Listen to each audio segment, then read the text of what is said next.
Good morning, नमस्कार।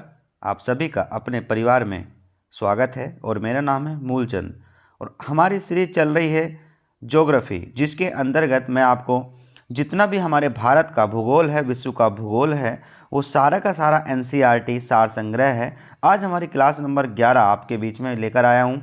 बच्चों, आज की जो क्लास है वो अति महत्वपूर्ण है। लगभग इसमें मैं आपको कम से कम 25 क्वेश्चन प्लस में आपको नदियों के, भारत की नदियों के कॉन्सेप्ट के साथ में आपको पढ़ाने वाला हूं।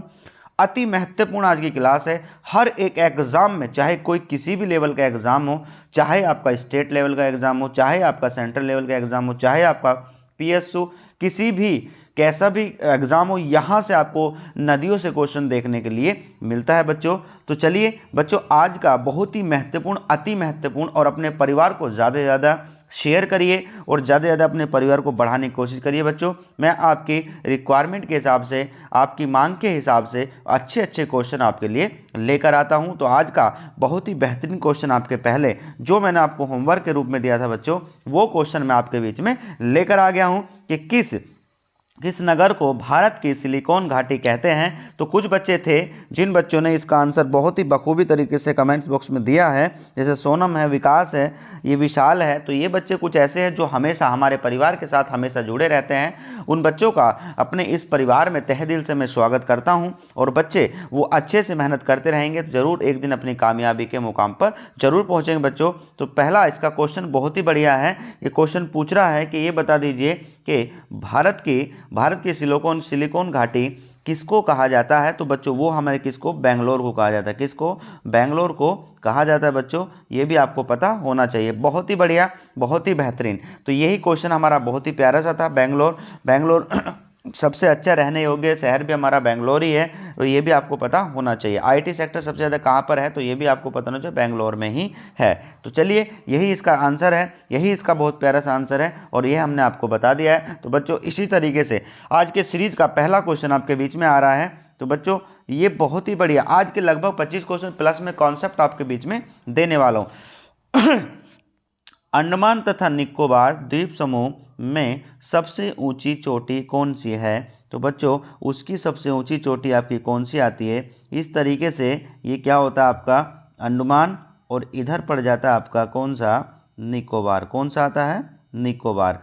अंडमान निकोबार को पृथक यानी कि सेपरेट यानी कि अलग करने के लिए कौन सा चैनल प्रयोग किया जाता है बच्चों। तो वो चैनल कौन सा है, तो बच्चों ध्यान रखना, 10 डिग्री। कौन सा है, 10 डिग्री चैनल का यहाँ पे प्रयोग किया जाता है। ये भी आपको पता होना चाहिए। और ध्यान रखिए, इसका सही आंसर जो हो जाएगा आपका सैडल पीक हो जाता है। कौन सा हो जाता है, सैडल पीक आपका हो जाता है। अंडमान तथा निकोबार द्वीप समूह की सबसे ऊंची चोटी कौन सी, तो वो आपकी सैडल पीक हो जाती है। तो इसका सही ऑप्शन आपका सी इज करेक्ट हो जाता है। आगे बढ़ेंगे। पालघाट निम्न में से किस राज्यों को जोड़ता है बच्चों। पालघाट, बहुत ही प्यार, ध्यान रखिए, पालघाट क्या है, पालघाट निम्न में से किस राज्यों को जोड़ता है। तो वो हमारे दो राज्य ऐसे हैं जिनको जोड़ता है बच्चों। कौन कौन से है, तो याद रखना कौन कौन से, वो केरल पड़ता है और हमारा जो क्या पड़ता है, तमिलनाडु पड़ता है। ध्यान रखिएगा, केरल हमारा कहाँ पर, पश्चिमी घाट पर पड़ता है। कहाँ पर पड़ता है, पश्चिमी घाट पर पड़ता है। और तमिलनाडु हमारा कहाँ, पूर्वी घाट पर पड़ता है। कहाँ पर पड़ता है, पूर्वी घाट पर ये हमारा पड़ता है। बहुत ही बढ़िया। तो सही इसका आंसर, पालघाट किसको जोड़ता है, तो बच्चों ध्यान रखिए, केरल और तमिलनाडु को जोड़ता है। ये भी आपको पता होना चाहिए। चलिए, इसका सही आंसर क्या हो गया, सी इज करेक्ट आंसर। आगे बढ़ेंगे।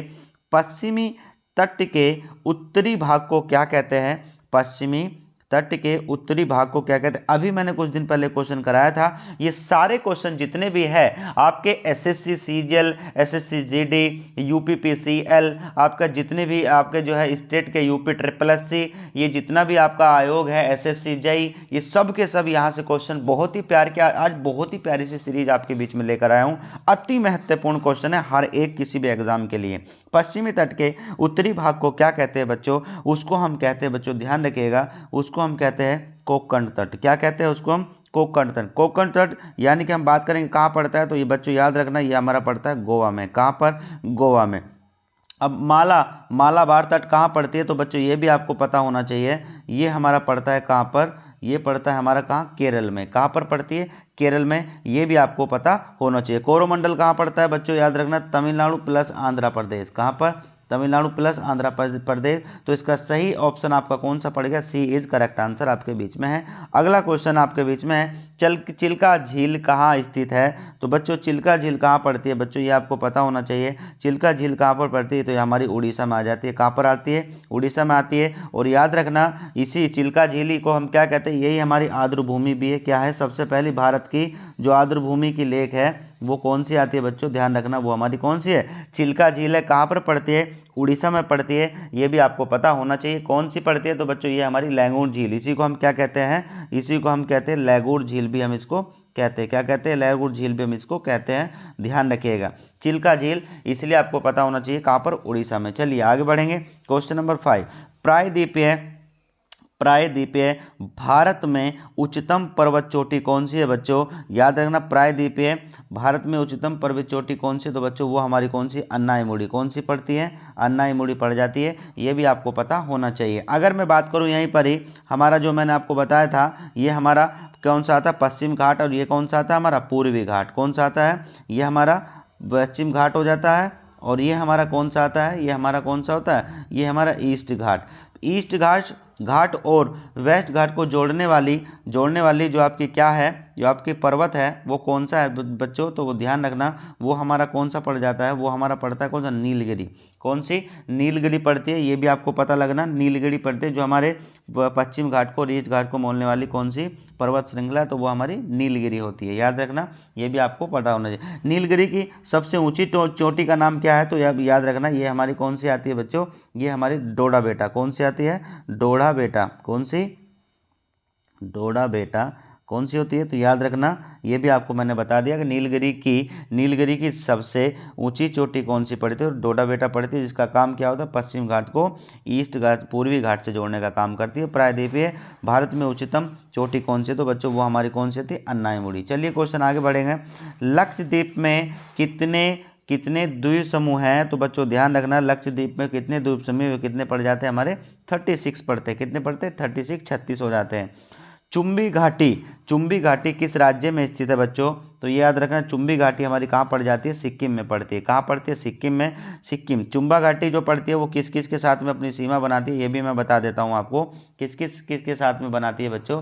तो ये हमारी कहाँ पर, ये हमारी भूटान, कहाँ पर पड़ती है, भूटान, और प्लस में तिब्बत के साथ में क्या करती है, हमारी चुंबा घाटी क्या करती है, अपनी सीमा को साझा करती है। तो सही आंसर ए इसका करेक्ट आंसर। नंदा देवी चोटी किस राज्य में स्थित है बच्चों, नंदा देवी हमारी पड़ती है कहाँ पर, तो बच्चों याद रखना नंदा देवी पर कहाँ पड़ती है, हमारी उत्तराखंड में पड़ती है। नंदा देवी फूलों की, ठीक है जी, फूलों की घाटी, नंदा देवी, ये सब की सब कहाँ पड़ती है, हमारी कहाँ पड़ती है, तो याद रखो बच्चों ये हमारी उत्तराखंड में पड़ जाती है। आगे बढ़ेंगे। माउंट एवरेस्ट पर चलने वाली प्रथम दिव्यांग वाली भारतीय महिला कौन सी है, तब ये हमारी कौन सी हो जाती है बच्चों। अति महत्वपूर्ण क्वेश्चन है, इम्पो कर स्टार बना के आप इसको लिख लीजिएगा, इस टाइप से क्वेश्चन आता है। और वो हमारी कौन सी होती है, अरुणा सिन्हा हो जाती है, या हो जाती है अरुणिमा सिन्हा हो जाती है बच्चों, ये भी आपको पता होना चाहिए, ठीक है। तो यानी कि माउंट एवरेस्ट पर चलने वाली प्रथम दिव्यांग भारतीय कौन है, तो अरुणिमा सिन्हा हो जाती है बच्चों। 9 का ए ऑप्शन इज करेक्ट हो जाती है। अभी मैंने क्वेश्चन पीछे आपको बताया कि पूर्वी और हमारे पश्चिमी घाटों का मिलन कहाँ होता है बच्चों, तो याद रखना ये कहाँ पर होता है, मैंने आपको बताया था। यह कौन करता है, ये काम हमारा नीलगिरी कौन सी करती है, नीलगिरी पहाड़ी करती है। तो याद रखना बच्चों नीलगिरी पहाड़ी करती है। नीलगिरी पहाड़ी का ही क्या होती है, सबसे जो ऊंची चोटी है उसका नाम क्या था, डोडा बेटा हम उसको कहते हैं। तो चलिए ऑप्शन ए इज करेक्ट हो जाता है। निम्नलिखित में से कौन भारत के लेक डिस्ट्रिक्ट यानी के लेकों का शहर किसको कहा जाता है बच्चों, झीलों का शहर किसको कहा जा सकता है, झीलों का शहर किसको कहते हैं बच्चों, याद रखना नैनीताल को। नैनीताल कहाँ पड़ता है, ये आपका यूके यानी कि उत्तराखंड में पड़ता है। तो सही इसका आंसर क्या हो गया, ए इज करेक्ट आंसर हो जाता है। अगला, कर्नाटक स्थित जोग प्रपात किस नदी पर है बच्चों, ध्यान रखिएगा। सही इसका आंसर जो बनेगा आपका, जोग प्रपात वो पड़ता है हमारा शरावती। कौन सा, शरावती नदी पर पड़ता है। कहाँ पर पड़ता है, शरावती नदी पर पड़ता है। और शरावती किसकी सहायक नदी है, तो आप कहेंगे ये हमारी किसकी आ जाती है, कावेरी। तो सही ऑप्शन के हिसाब से जो इसका सही आंसर हमारा है कि आपका कर्नाटक में इसकी जोग प्रपात किस नदी पर है, तो कावेरी नदी की सहायक नदी कौन सी, शरावती नदी पर ये स्थित है। चलिए आगे बढ़ेंगे तो आपका क्वेश्चन नंबर 13 आपके सामने, भारत की सबसे लंबी झील कौन सी है बच्चों? तो भारत की सबसे लंबी झील हमारी कौन सी है बच्चों? ध्यान रखना, भारत की सबसे लंबी झील वो पड़ती है हमारी कौन सी? वेम्बनाथ झील। कहाँ पर पड़ती है बच्चों? तो ये पड़ती है हमारी केरल में। कहाँ पर? केरल में पड़ती है। आप कहेंगे इसकी लेंथ कितनी है? तो लेंथ इसकी कितनी है? 96 यानी कि 96 किलोमीटर। कहाँ पर होती है?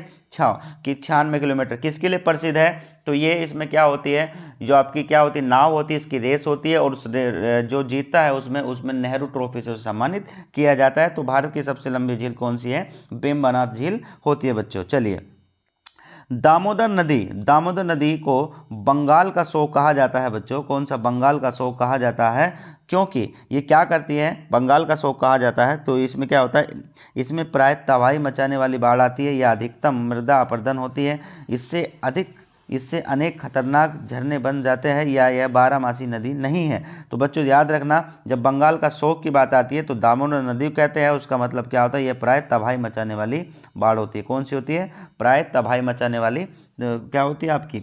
नदी होती है। तो ये कहाँ पड़ती है आपकी?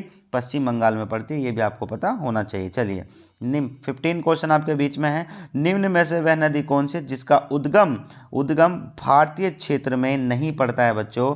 ध्यान रखिएगा, सही इसका आंसर जो पड़ जाएगा वो हमारा कौन सा आता है? वो हमारा ब्रह्मपुत्र आती है, जो कहाँ से निकलती है? तो आप सभी को पता है बच्चों, ये हमारी कहाँ से? तिब्बत में मानसरोवर झील से निकलती है। चिनाब नदी भारत में। महानदी बिल्कुल कहाँ पर निकलती है? भारत में। रावी नदी कहाँ? भारत में। इनका सबका उद्गम कहाँ? भारत में।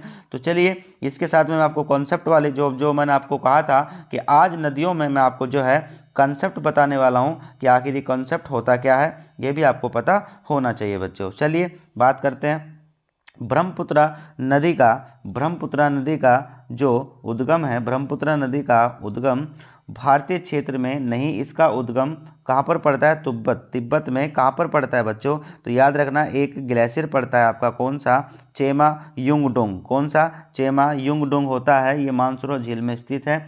यह बंगाल की खाड़ी में कहाँ पर? ये सबसे पहली बात है, ये गिरती कहाँ पर है? तो ये बंगाल की खाड़ी में अपना मुहाना बनाती है। इसे तिब्बत में, नाम अलग अलग याद रखना बच्चों, इसे तिब्बत में सांगपो के नाम से जानते हैं, और अरुणाचल प्रदेश में दिहांग के नाम से जानते हैं। क्या होता है? अरुणाचल प्रदेश में दिहांग के नाम से जाना जाता है। इसकी लगभग कुल लंबाई कितनी है? तो आप ध्यान रखिएगा, इसकी कुल लंबाई लगभग 2900 किलोमीटर है, लेकिन भारत में लगभग इसकी जो लंबाई है बच्चों, वो भी आपको पता होनी चाहिए। भारत में लगभग उसकी लंबाई कितनी है? 1346 किलोमीटर है। तो बांग्लादेश में, लेकिन इसे बांग्लादेश में जमुना नदी के नाम से जानते हैं। अब देखिए, मैं सारी कहानी को एक बार फिर से रिपीट कर रहा हूं कि ये ब्रह्मपुत्र नदी कहाँ से, किस ग्लेशियर? चेमा डोंगयुंग ग्लेशियर से बनती है, मानसरोवर झील आती है, बंगाल की खाड़ी में गिरती है। इसका तिब्बत में नाम क्या है? सांगपो है। अरुणाचल प्रदेश में दिहांग है, और साथ के साथ में आपका जो है बांग्लादेश में क्या है? इसका जमुना नाम पड़ता है। इसकी लंबाई लगभग 2900 किलोमीटर, भारत में लगभग कितनी है?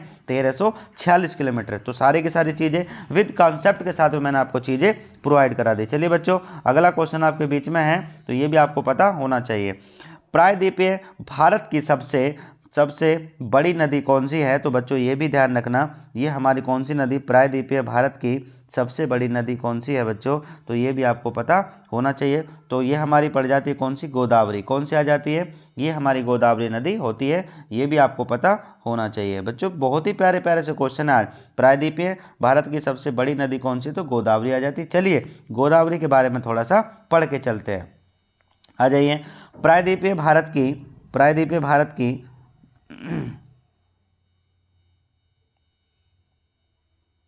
आ जाइए, प्रायद्वीपीय भारत की सबसे बड़ी नदी कौन सी है? गोदावरी। इसका उद्गम कहाँ पड़ता है बच्चों? इसका उद्गम पड़ता है महाराष्ट्र के नासिक में।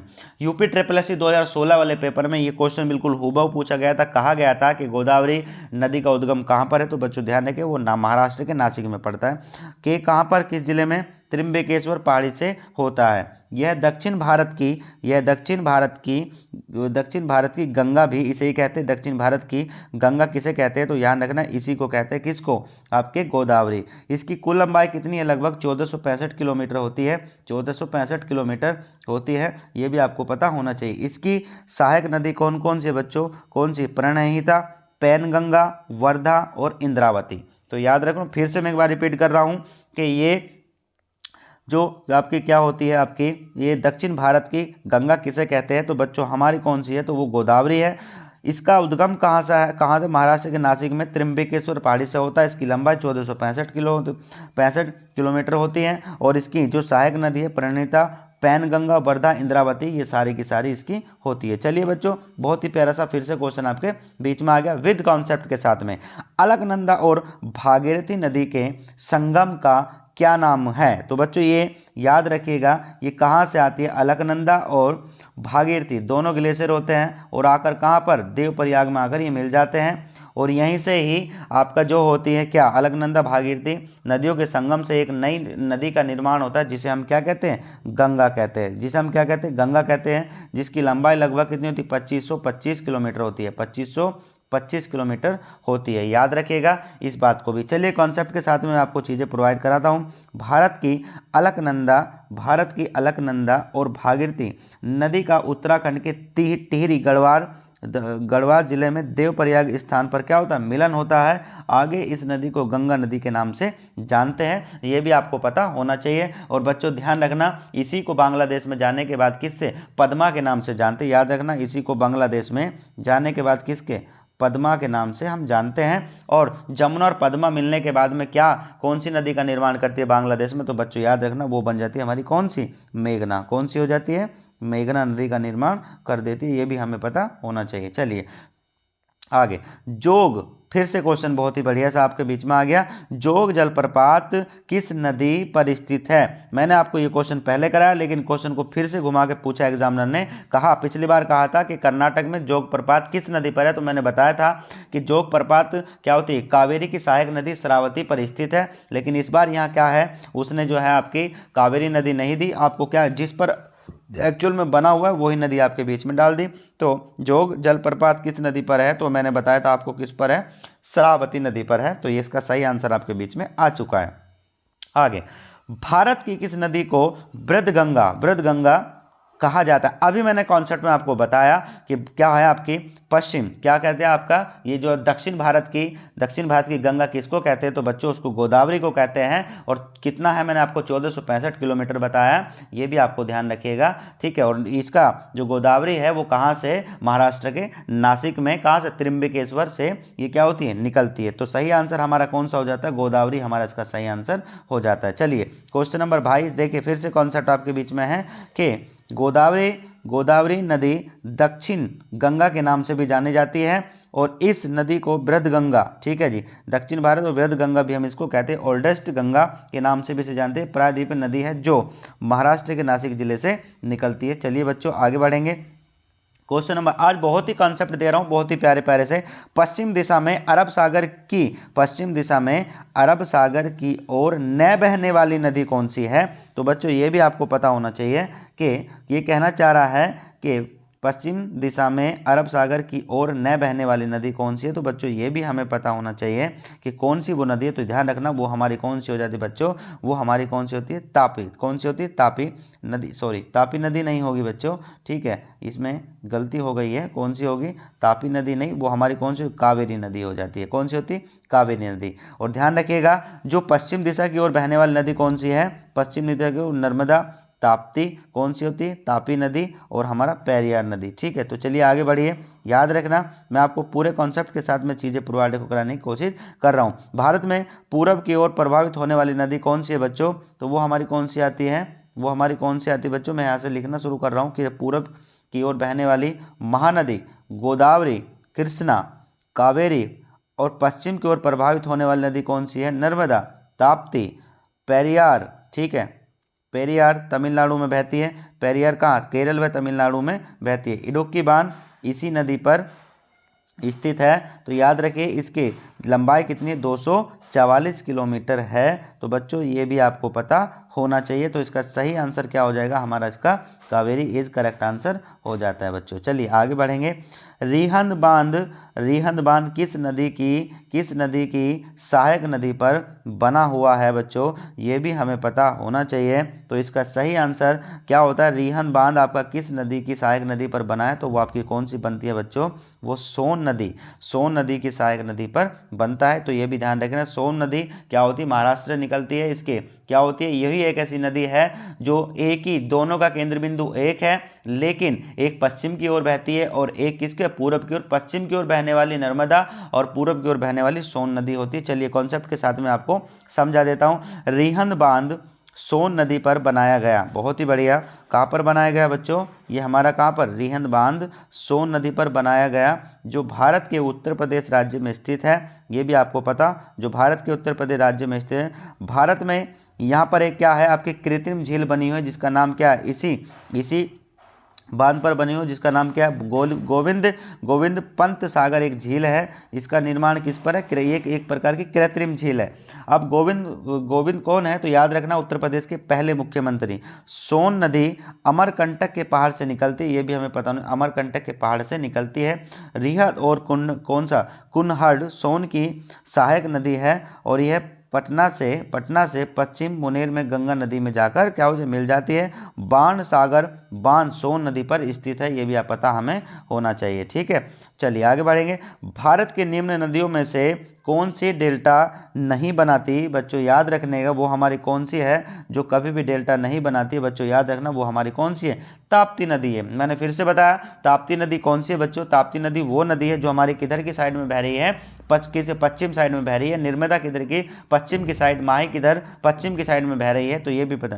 ताप्ती नदी, अब आप कहेंगे सूरत किस नदी के किनारे बसा हुआ है, तो वो ताप्ती नदी के किनारे बसा हुआ। गोदावरी हो गया, महानदी हो, गंगा हो गया, सारी की सारी कहाँ है, पूरब की साइड में बहती है, और कहाँ, बे ऑफ बंगाल में जाकर अपना मुहाना बना लेती है। चलिए फिर से कॉन्सेप्ट आपके बीच में, हर एक क्वेश्चन अपने आप में अति महत्वपूर्ण है, मैं आपको फिर से बता के चला हूँ। भारत में नर्मदा ताप्ती पश्चिम की ओर बहने वाली नदी है, जो अरब सागर में गिरती है।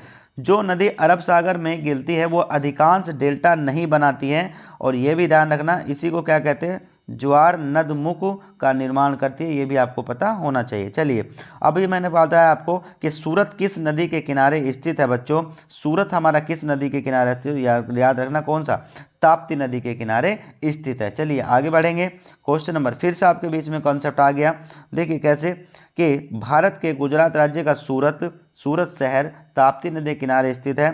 सूरत शहर टेक्सटाइल उद्योग का गढ़ माना जाता है। कौन सा, मगदला बंदरगाह के निकट स्थित है। यह नदी मध्य प्रदेश और बैतूल जिले के मुल्ताई नामक स्थान से निकलती है। हिरन, बारना, दूधी, तवा और शेर इसकी मुख्य सहायक नदियाँ है। किसकी, तो आप कहेंगे किसकी, ताप्ती की, किसकी, ताप्ती की। चलिए आगे बढ़ेंगे। गोदावरी नदी का उद्गम बिंदु, बहुत ही बढ़िया, बहुत ही बेहतरीन। गोदावरी नदी का उद्गम स्थल 2016 में, 2016 का पेपर हुआ था 2019 में, ठीक है, वहाँ पर एक क्वेश्चन पूछा गोदावरी नदी का उद्गम कहाँ पर बच्चों, तो ये हमारा पड़ता है नासिक में। नासिक में कहाँ, त्र्यंबकेश्वर से। ठीक है जी, चलिए आगे बढ़ेंगे। फिर से कॉन्सेप्ट आपके बीच में आ गया है, तो बच्चों फिर से कॉन्सेप्ट, गोदावरी नदी भारत के पूर्व की ओर प्रभावित होने वाली प्रायद्वीपीय नदी है, जो नासिक जिले महाराष्ट्र के त्र्यंबकेश्वर से निकलती है और बाद में बंगाल की खाड़ी में गिर जाती है। इसकी लंबाई 1465 किलोमीटर है। महाराष्ट्र, मध्य प्रदेश, छत्तीसगढ़, उड़ीसा, आंध्र प्रदेश में यह नदी बहती है। याद रखना, राजमुंद्री के निकट एनीकट बांध गोदावरी नदी पर स्थित है, ये भी पता। फिर से रिपीट कर रहा हूँ कि गोदावरी नदी आपकी कहाँ से निकलती है, नासिक के त्र्यंबकेश्वर से ये निकलती है। ध्यान रखना, ये कहाँ पर, बंगाल की खाड़ी में जाकर गिर जाती है। इसकी लंबाई 1465 किलोमीटर है। चलिए आगे बढ़ेंगे। तो बच्चों आज के जो अति महत्वपूर्ण क्वेश्चन थे मैं आपके बीच में लेकर आया।